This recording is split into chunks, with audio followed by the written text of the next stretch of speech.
Santé, les travaux de l'atelier à mi-parcours de la revue du projet de développement du système de santé se sont clôturés ce mercredi. Cette rencontre devrait entre autres examiner l'exécution et la gestion de ce projet en vue d'en améliorer la performance. Après 3 jours de discussions, les participants ont pris plusieurs recommandations dont la vulgarisation des normes des infrastructures, les équipements directifs, manuels des procédures sur la gestion des ressources dans le système de santé au niveau intermédiaire. 3 jours d'intenses travaux, 3 jours de discussions. Il était temps de faire une évaluation à mi-parcours du projet de développement du système de santé. Après 2 ans et demi d'exécution de ce projet, dans 169 zones de santé en RDC, l'opportunité s'est présentée pour s'interroger sur les questions stratégiques, techniques, mais aussi sur les résultats actuels afin de redéfinir les priorités du gouvernement.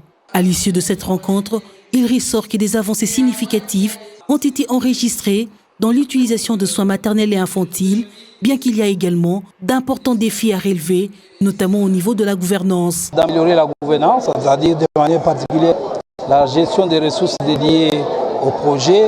Il est question aussi de travailler sur l'affectation rationnelle des ressources humaines, penser également à améliorer leur motivation. À la question des médicaments, on doit, dans la deuxième phase du projet, s'assurer que les médicaments sont disponibles dans les différentes zones de santé. On a abordé aussi des recommandations sur l'amélioration des infrastructures.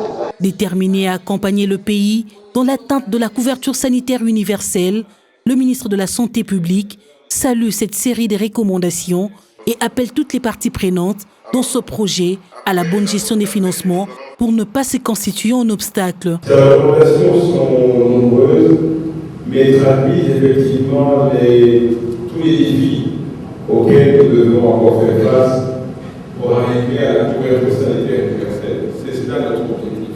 Chacun de nous a sa part de responsabilité, mais nous devons être conscients aussi que nous ne devons pas être nous-mêmes, chacun là où il est, un obstacle pour l'atteinte de la couverture sanitaire universelle.